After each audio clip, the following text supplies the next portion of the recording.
Hi, folks. Welcome to another episode of Film Study. This is Ken McCusick. We're here to talk about the Cooper Rush signing tonight. And joining me to do that is Spenser Peterson. Spencer, how you doing? Doing well, Ken. How are you? Good to have you on again. It just feels like we just talked this afternoon, probably because we did just talk this afternoon about another topic that you'll probably see out there on a pod. I'm not sure if it's going to air before or after this, but you'll have a chance to see it. Spencer, thanks for joining me again. So Cooper Rush, 32 in November, which for the amount of time he's played in the National Football League, which is almost he's hardly played at all, is remarkable. Signed for 2 years, a maximum of $12.2 million by the Ravens this last week. 2017 UDFA from Central Michigan. What are your immediate thoughts on the signing?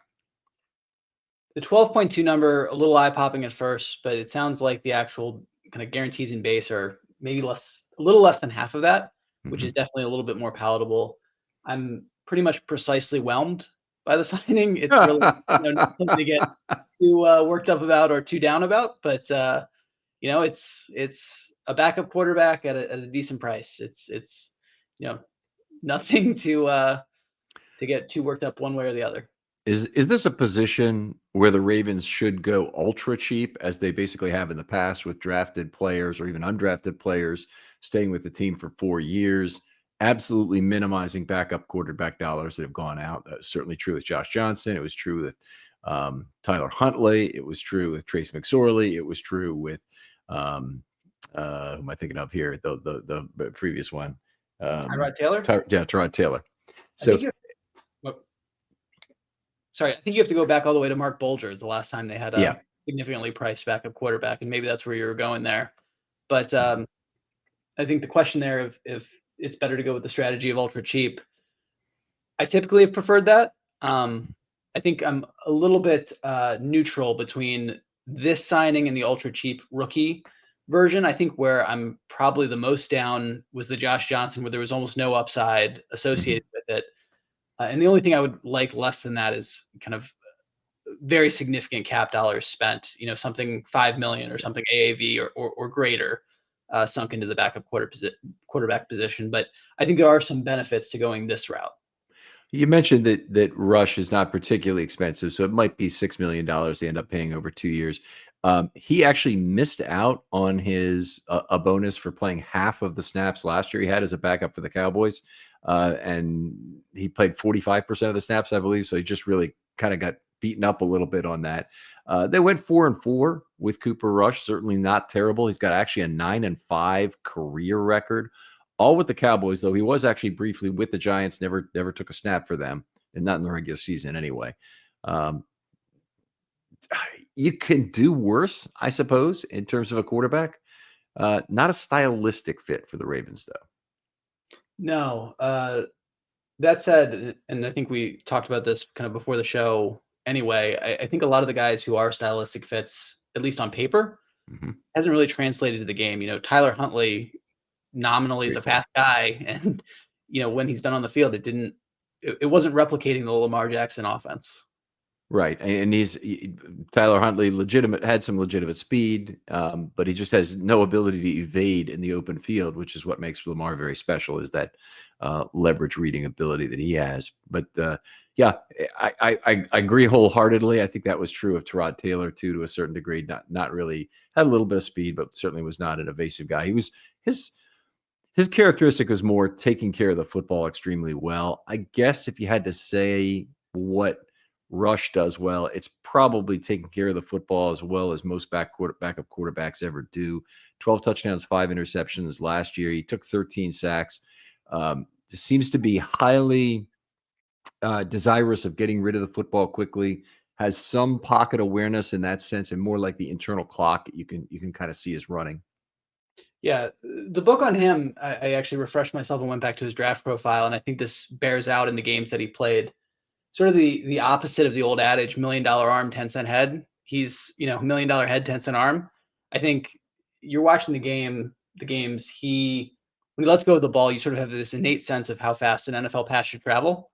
There's guys that impress you with being faster than that. There's almost an uncanny valley feeling watching his balls be thrown, that they almost linger a click or two too long in the air before they get to the intended receiver. Yeah. Could completely agree. Very poor arm strength. That's definitely one of his characteristics. Does get rid of the ball pretty quickly. He's never really had a high sack rate. It was 4% last year, 4.05 actually. But the guys who scramble around and look for the extended play, they're gonna do more. Cooper Rush is definitely a guy I would not want scrambling around and throwing the ball back towards the middle of the football field. That would be deadly. Yeah, absolutely not. Again, definitely not a stylistic mirror for Lamar. Probably some change to the offense that needs to happen were he to play any extended time. That said, it's probably not, ripping up your playbook and throwing it out. It's more leaning into things like 11 personnel or other things that you have in the playbook, but probably do less so when Lamar is in. Yeah, maybe more play action with a quarterback like Cooper, but you got to be.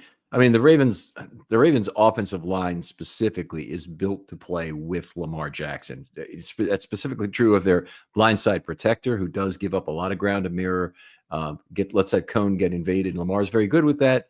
I don't think Cooper Rush would be as good with it, and I think it'd be a probably a pretty significant problem. But hopefully it doesn't ever become a problem, and it really only becomes an enormous problem if Lamar is gone for a portion of the season that does not include the postseason.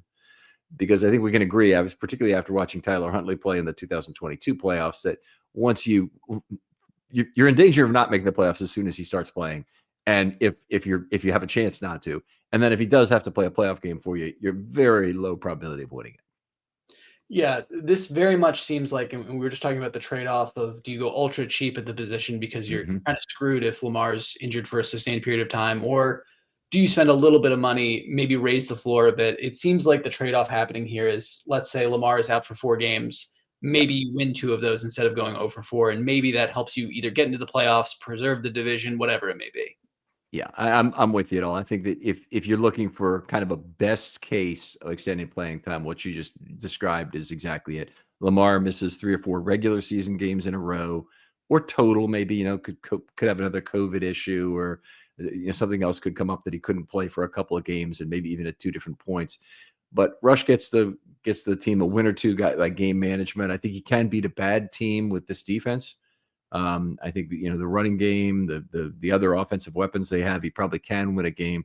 I don't think he can win you a postseason game. Not very likely, given the higher quality of competition. And that's basically what I'm getting at. I don't think he can beat a really good team with any regularity. No, and if you look at the games that he won for the Cowboys, they had a pretty weak schedule, particularly compared to the Ravens, who it feels like every year are at the top of the NFL in terms of strength of schedule. Yeah, I didn't look at that actually at his game logs and see where he got his wins. So he lost to Philadelphia, lost to Houston, beat Washington. That's an impressive win. Beat the Giants, not an impressive win. Lost to Cincinnati, beat Carolina, beat Tampa Bay 26-24, also a pretty good win, and then lost again to Philadelphia. So those are his 8 games. Not a lot of unexpected results in there, but a couple at least of wins against or a win against a good team anyway. Yeah, that Washington one was a particularly wild one. I'm trying to remember the exact ending there, but I think Terry McLaurin had a long pass to go up for Washington, and then Dallas came back with some sort of special teams or defensive snafu on the part of Washington. I can't remember exactly what happened, but that was definitely a fluky one. Okay. All right. And even Tampa, I guess Tampa made the playoffs, so they're on the Ravens list of winning opponents. I know. All right. Couple more things about him. And this goes again to going back to his draft thing. 2.96 on the RAS scale. So that definitely is not a impressive athlete there. He's described, and this is interesting because a lot of the descriptions going back to his draft profile are about a player who's good enough or is adequate or whatever. Adequate hand size is one of the things that was attributed to him. Now, he had 8 fumbles last year. And that's immediately first thing I look for is, okay, is his hand size adequate, or do we have another Tony Banks on our hands here? And his hand size is adequate, I guess, at 9 1/8 inches. If you're looking at traits and traits that can cause you trouble, that is one of them. Yeah, it's interesting. So he's got prototypical size. He's 6'3", 220-ish, which I was a little surprised that the arm strength was so poor given that. Not that it's a one-to-one correlation, but you hear that he's a 2.96 on RAS. You're expecting something a little less impressive stature-wise. But you're right, hand size, that could be concerning. I was actually, when I was looking through his draft profile, again, a lot of the themes are what you see, that he's a cerebral guy, a good guy in the film room, throws with anticipation, but thought he might be a particular favorite of yours given his college major, if you can guess what it was. Broadcasting or Actuarial science. math? Oh, no, I did not know that. There are not a lot of football players who end up doing that, so that's pretty good. I'm sure he's really looking forward to completing his actual career once the NFL is done. For a lot of reasons, that would not work out. You need to pass your exams early in life, and he'd be a lot behind. Be impressive. I wonder if he passed some while he was in school. Maybe that was his backup plan, and he's actually hung around the NFL for probably longer than was expected, given 2017 year coming out. Well, I guarantee he hasn't made more than 10 times as much as I did as an actuary. Okay. Well, actually, he might have. It's actually probably pretty close. He maxes out that 12.2, maybe. I don't know. if he gets the whole thing, yeah. So anyway, I'm sure he did much better as a football player. Is the obvious point I'm making there. But great, good to hear that. And you know, you hear that about the film room. You hear that hopefully about an in tuneness with what's going on. Maybe some frustrations would go away if Cooper Rush is at quarterback at the end of the game, where he might even ask to the sideline, hey, is this a no Moss play, when they're not putting it in? They're not telling him don't score on this play. It could be that just being in the same room with Jackson, if they can, if they strike up friendship or whatnot, and he's a happy backup quarterback, that there are some things he can probably teach Lamar in terms of that element of the game. He's not going to teach Lamar how to throw a football, but he could teach Lamar how to manage a football game if it needed to be done a little bit differently. And that would be an interesting side benefit of it. And he might be a more relatable character even than whoever is speaking directly into Lamar's ear. Yeah, I mean, that is always the interesting kind of question, or when you think about natural ability versus learned ability, or classroom learning, whatever you want to call it. Someone like Lamar Jackson is just so otherworldly talented that doesn't have to do a lot of things, or hasn't had to do a lot of things to get to where he is, where it seems like, given the sub-3 RAS score of a Cooper Rush, he's had to put a lot of time in the film room, a lot of time on the practice field to get where he is, because he just does not have those same gifts. So maybe there is something he can impart as a peer. Yeah. I can tell you this, I'm going to do my best to get involved in the interview where he's brought, because I'll have a question about that to ask.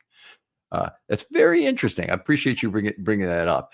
Any other comments about Cooper that we ought to be thinking about as we go into this 2025 season? Maybe how does it affect the Ravens draft?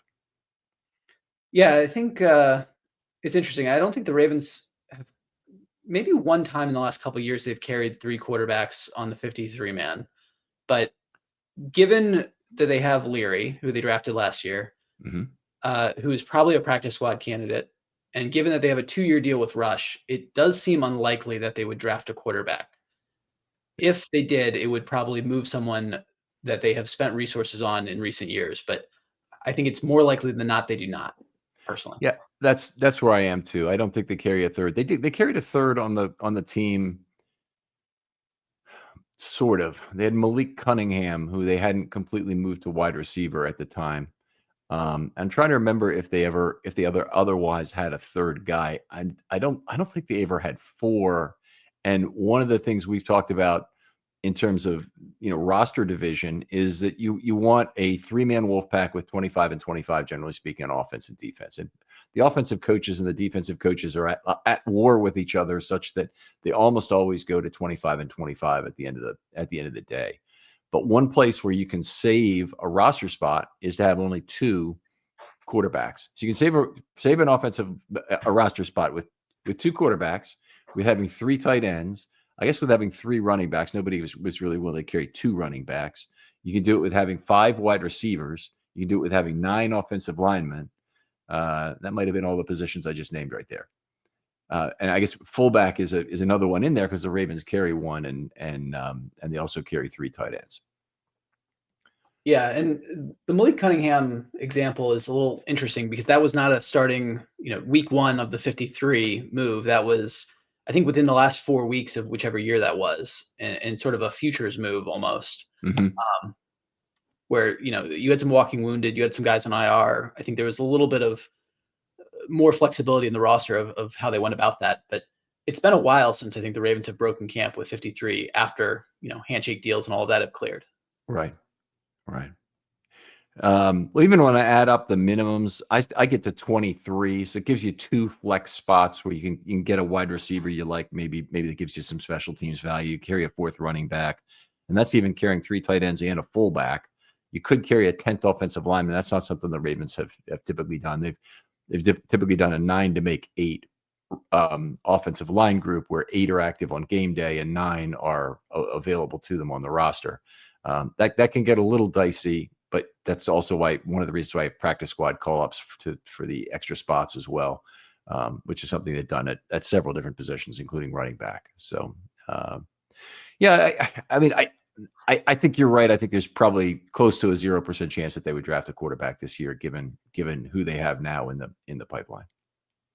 Yeah, and I'm of the mind that I think, and not to get too far afield of Cooper Rush, but I think a 6th wide receiver is almost guaranteed. I would probably put that at a 95% chance. They get some draft pick at some point, and it won't be, if it's a 4th or 5th round pick, they won't put it on the practice squad because it's too high a probability of being lost.